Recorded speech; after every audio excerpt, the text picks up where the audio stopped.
2 ώρες έκανα να ξεβιδώσω ένα μπεκάκι. Με κοροϊδεύουν όλοι στο μαγαζί. Ξέρεις εκείνο το μάστορα που ό,τι πιάνει να βιδώσει, το σφίγγει λες και φτιάχνει τον Τιτανικό τον ίδιο? Ναι, αυτό το μάστορα λέω που μετά δεν ξεβιδώνει τίποτα. Δεν καργάρουμε τα αναλώσιμα της τσιμπίδας. Ούτε μπέκ, ούτε διανομέα, ούτε φλογοκρύπτη, ούτε τίποτα. Ανεβάζουν θερμοκρασίες. Συστολή, διαστολή.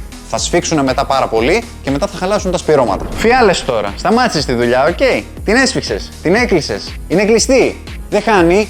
Άμα την έκλεισες, δεν χρειάζεται να τη στραγγαλίσεις περισσότερο. Ο επόμενος θέλει να την ανοίξει, όχι να παλέψει μαζί της. Αυτό εδώ είναι το πίσω μέρος της τσιμπίδας. Όταν το σφίγγεις στη μηχανή,